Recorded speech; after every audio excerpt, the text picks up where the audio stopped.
बिस्मिल्लाहिर्रहमानिर्रहीम, अस्सलाम वालेकुम जी। मेरा नाम ज़ीशान नूर है। फैसल तरड़ साहब मेरे साथ मौजूद हैं। पंजाब में जिस तरीके से सैलाब की तबाहकारियाँ जारी हैं, उसके साथ ही साथ हुकूमत, इंतज़ामिया और अपोजिशन की बेहिसी भी सामने आ रही है। फैसल साहब, जिस तरीके से सैलाब पंजाब के अंदर आया, पहले लाहौर में तबाही हुई, कसूर के अंदर, फिर नारोवाल, सियालकोट, मंडी बहाउद्दीन, हाफजाबाद, गुजरात। जब ये सारी तबाही जंग और चनियोट तक पहुंची तो मीडिया के ऊपर एक हाइप थी। इंटरनेशनल मीडिया भी रिपोर्ट कर रहा था, पाकिस्तान का इलेक्ट्रॉनिक मीडिया भी रिपोर्ट कर रहा था, अखबार के अंदर भी चीज़ें लग रही थी, सोशल मीडिया के ऊपर भी आवाज़ें बुलंद हो रही थी। आपको हुकूमती मसखरे, मैं तो मसखरे कहूँगा ना, वज़रा भी आपको ग्राउंड के ऊपर कुछ ना कुछ नज़र आ रहे थे। लेकिन जो ही सैलाब जो है वो साउथ पंजाब के अंदर पहुँचा, मुल्तान को टच किया, उसके बाद अचानक से मेन स्ट्रीम मीडिया के ऊपर से भी बात होना बंद हो गई, सोशल मीडिया के ऊपर भी उस तरीके से रिपोर्ट होना बंद हो गया। लेकिन इस वक्त जो साउथ पंजाब के अंदर सैलाब तबाही मचा रहा है, वो जो फैक्ट्स और नंबर सामने आ रहे हैं वो इंतहाई तशवीशनाक हैं। उनको सुनते इंसान एक दफ़ा लर्ज जाता है कि यार इस हद तक बड़े पैमाने के ऊपर तबाही हो रही है, लेकिन हुकूमत और इंतज़ामिया किस कदर खामोश है। मिसाल के तौर पर आप देखें कि पंजाब का सबसे बड़ा जो ओहदा है वो chief executive CM Punjab Maryam Nawaz का है, उसके बाद चीफ सेक्रेटरी हैं, फिर बाकी तमाम प्रोविंशियल एडमिनिस्ट्रेशन है, फिर डिस्ट्रिक्ट एडमिनिस्ट्रेशन है। अगर हम वज़ीर आला की बात करें तो वो कभी तो आपको दिखाई देती हैं कि ये कहती हैं कि जी हमारे दरिया जो हैं वो स्ट्रेस के अंदर, उसके ऊपर मीम्स बनती हैं। फिर वो एक बड़े हेड के ऊपर खड़ी हैं, नीचे कश्तियाँ रेस्क्यू कर रही हैं, और मेरा ख्याल है कम से कम को 500 फीट का या 500 मीटर का डिस्टेंस होगा उनके दरमियान, लेकिन ऊपर से वो हाथ लहरा कर नीचे शाबाश दे रही हैं, जहाँ तक आवाज़ ही पहुँच नहीं सकती है। फिर वो कभी रेस्क्यू के कंट्रोल ऑफिस के अंदर जाती हैं, वहाँ से वो वायरलेस सेट पकड़ के पूरे रेस्क्यू वालों को मुबारकबाद और अप्रिशिएट करती दिखाई दे रही हैं। इसके अलावा और बहुत सारी ऐसी चीज़ें हैं कि जहाँ पर हमें ये दिखाई दिया कि ये सिर्फ़ और सिर्फ सेल्फ प्रोजेक्शन हो रही है। कोशिश ज़रूर हो रही होगी, लेकिन वो कोशिश नाकाम है। वो अवाम तक उसके समरात नहीं पहुँच पा रहे। मुतअद्दिद इजला के अंदर से ये रिपोर्ट हुआ कि वज़ीर आला पंजाब मरीम नवाज़ ने दौरा करना था। एक तो दौरा करने के दौरान लोगों को मुश्किलात होती हैं, मार्केट्स बंद करवा दी जाती हैं, रोड्स बंद कर दिए जाते हैं, और जहाँ पर वो कैंप लगाए जाते हैं, जहाँ पर सीएम ने बाकी वज़रा ने आना होता है, तो वहाँ पर मौके के ऊपर तो तमाम खैमा बस्तियाँ, कैंप, ज़रूरियाती ज़िंदगी की चीज़ें रखी जाती हैं, लेकिन जो ही उनका हेली वहाँ से उड़ता है या उनका कॉन्वॉय वहाँ से गुजर जाता है तो वहाँ से चीज़ें उठा ली जाती हैं वापस।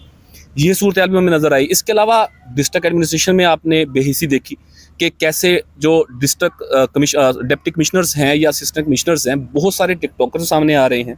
अच्छा, ऐसे मौके के ऊपर जहाँ पर 1 मिनट टाइम नहीं होना चाहिए डिस्ट्रिक्ट एडमिनिस्ट्रेशन के पास, वो 3-3, 4-4 कैमरा मैनों के साथ अपनी टिकटॉक बनवा रहे हैं। उनके अकाउंट के ऊपर रोज़ाना की बुनियाद के ऊपर बिला नागा टिकटॉक की वीडियो लग रही हैं।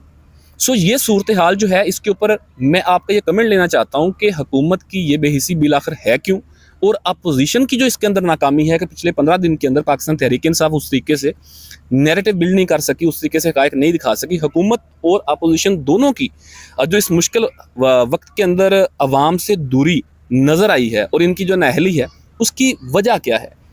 क्या वजह बनी कि पीटीआई भी इसके ऊपर खामोश है? ज़रा अपना इसके ऊपर आप टेक दीजिएगा। देखिए, सबसे पहले ज़ीशान साहब, मैं एक चीज़ आपको बता दूं।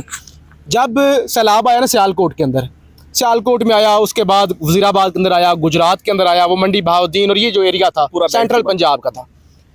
मरीम नवाज़ साहिबा गई हुई थी जापान दौरे पे। दौरा ज़रा लंबा हो गया, ज़रूरत से ज़्यादा लंबा हो गया। हालांकि उस दौरे का हमें कोई फ़ायदा नहीं हुआ। जो जापानी कंपनी यामा है वो भी पाकिस्तान से उस दौरे के बाद अपना दफ्तर बंद करके चली गई है। आप कह सकते हैं भाई अचानक जो है वो सैलाब आया है। इंडिया ने हमें बताया ज़रूर था, लेकिन इतना जल्दी नहीं बताया, हम इंतजामात नहीं कर सके। जब आपके साउथ पंजाब के अंदर सैलाब आ रहा है 15 दिनों के बाद, तो इसका मतलब यह है कि आपको अंदाज़ा था पानी कहाँ पे इकट्ठा होना है। आप ये कह ही नहीं सकते कि हमें पता नहीं था, सैलाब ही इतना बड़ा है, सदी का सबसे बड़ा सैलाब है। लिहाजा ये तो आप ऐसे समझ लें कि साउथ पंजाब के लोगों को आप पहले ही उनके अंदर कम्प्लेक्स हैं। पहले ही वो कहते हैं कि सेंट्रल पंजाब के अंदर अच्छे रोड, अच्छी यूनिवर्सिटीज़, अच्छा सारा पैसा वहाँ पर लगता है। ये उनका रोना है, उनकी महरूमियाँ हैं। आपने मज़ीद बता दिया कि भाई उनको हम कीड़े मकोड़े ही समझते हैं। अगर आपने 11 कश्तियाँ दी भी हैं तो 9 के इंजन ख़राब थे।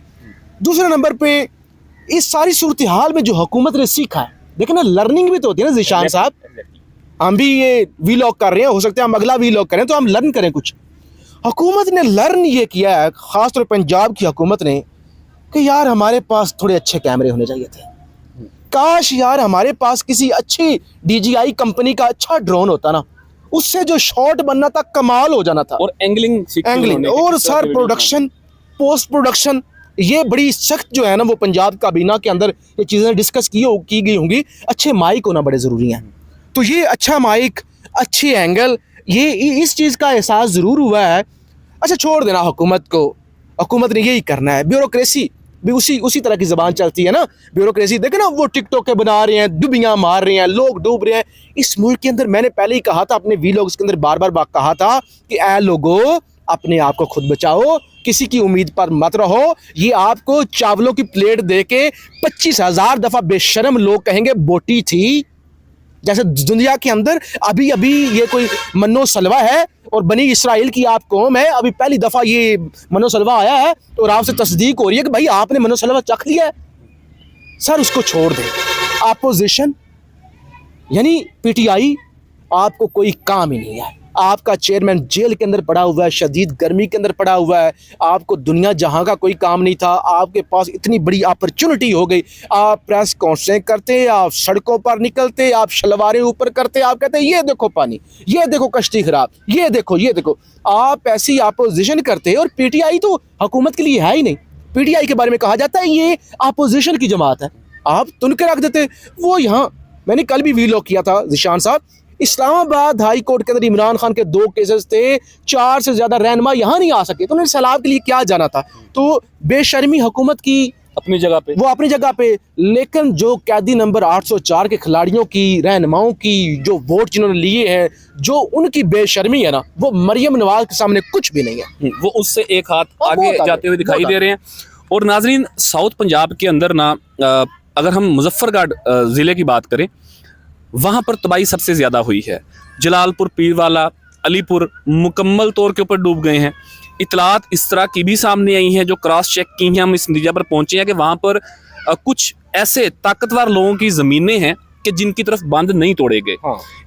एक मिसाल मैं यहाँ पर नाज़रीन के सामने रखता हूँ कि एक मुल्तान के रीजन के SDPO हैं पंजाब पुलिस के, वो एक जगह के ऊपर जाते हैं और वहाँ पर लोग इकट्ठे होते हैं। वहाँ पर जो ये महकमा आबपाशी के ऑफिसर मौजूद थे, उन्हें वो कहते हैं कि यार खुदा का वास्ता है, आप ये जो गिलानी एक्सप्रेस है इसको आप इस साइड से पानी खोलें, हाँ। नहीं तो ये सारा देहातें गांव डूब जाएंगे।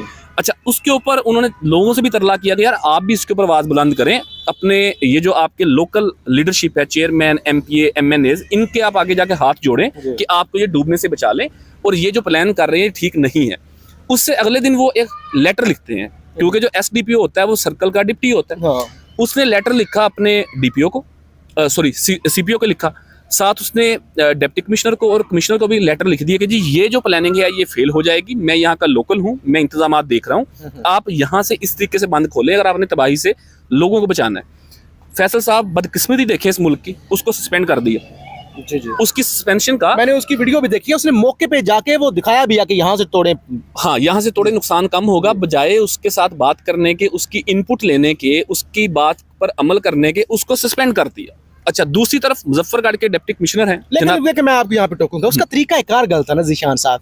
जो गलत चीज़ है वो गलत चीज़ तो माननी चाहिए। देखो उसको ये क्या जरूरत थी खत लिखने की, उसको क्या जरूरत थी वहां पे वीडियो बनाने की? भाईजान उसको चाहिए था कि वो शलवार के अंदर हवा भरता, ठीक है, उसका वो ट्यूब बना के वो जरा पानी के अंदर डुबकियां लगा के 2-3 टिकटॉक के बनाता, वो पोस्ट करता ना। हाँ। उसका क्या काम खत लिखना और ये बताना? लेकिन वो चूंकि CSP अफसर नहीं था ना, वो ग्राउंड का ऑफिसर था, उसने प्रमोशन ली होगी, उसने बड़े साल वहाँ पे सर्व किया होगा। खैर, डिप्टी कमिश्नर जो मुजफ्फरगढ़ है नाजरीन, आपको वो मुख्तलिफ तरह के एटम करते हुए दिखाई दे रहे होंगे। कभी वो सैलाब के पानी से बाल्टी भर के पानी पी रहे हैं, कभी रेस्क्यू एहलकार कह रहे हैं कि सर आप थोड़ा सा पीछे आ जाएं, पानी ज्यादा गहरा है, वो कहते हैं नहीं डुबकी लगा देते हैं। अच्छा, सबसे जो बड़ी इंसानियत की तजलील की गई फैसल साहब, वो ये है कि सैलाब मुतासरीन जिनका सब कुछ ख़त्म हो गया, जिन्होंने पता नहीं अब रिहेबिलिटेशन उनकी कैसे होगी, उनको एक सेब, 2 केले 100 रुपए दर्जन वाले पैक है उसके अंदर और उसको दे रहा है, फिर दोबारा वापस लेके उसको कह रहे हैं ये किसने दिए हैं, उसके ऊपर पंजाब गवर्नमेंट की मरीम नवाज की प्रोजेक्शन है, उसको मेंशन कर रहा है और टिकटॉक अकाउंट के ऊपर वो वीडियो लगा रहे हैं। यार आप कम अज़ कम इंसानियत की तजलील तो ना करें।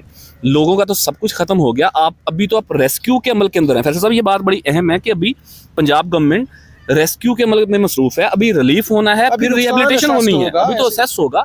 जिस कदर बड़े पैमाने के ऊपर तबाही हुई है, हम अगली वीडियो के अंदर बताएंगे लोगों को, हम स्टैट्स नंबर्स शेयर करेंगे, इलाका वाइज हम बताएंगे कि क्या क्या तबाही हुई। लेकिन एक ओवरऑल हम बात इसके ऊपर करना चाह रहे थे कि जिस तरीके से बड़े पैमाने के ऊपर तबाही हो रही है, लेकिन उस तरीके से हुकूमत के किए गए इंतजामात पूरे नहीं हो रहे हैं। जो डिस्ट्रिक्ट एडमिनिस्ट्रेशन है, प्रोविंशियल एडमिनिस्ट्रेशन है, वो उस तरीके से चीज़ें पूरी नहीं कर पा रही हैं। लोगों के ऊपर एक आफत का आलम है। लोग 3-3 दिन से फैसल साहब भूखे हैं, और ये हकीकत है। कई लोगों के पास 3-3 दिन से खाना नहीं पहुंच सका, पानी नहीं पहुंच सका, फिर बीमारियां अलहदा से हैं।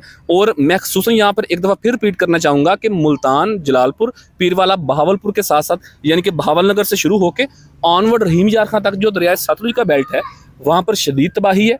मैं विजुअल्स देख चुका हूँ, चूँकि मेरा ताल्लुक साथ पंजाब से है। मैंने वहाँ से अपने हर तहसील से, हर मौजे से लोगों को फ़ोन करके पूछा, उनसे मैंने हक़ाइक़ मालूम किए। वहाँ पर जो हमारे लोकल वहाँ पर रिपोर्ट करते हैं लोग, जर्नलिस्ट हैं प्रिंट मीडिया के, मैंने उनसे चीज़ें पूछी। बहावल नगर से ऑनवर्ड रहीम यार खां की तरफ, बहावलपुर को इंक्लूड करते हुए तबाही है। लोधरा के राइट लेफ्ट दोनों तरफ तबाही है। मुल्तान, जलालपुर, पीरवाला तबाही है।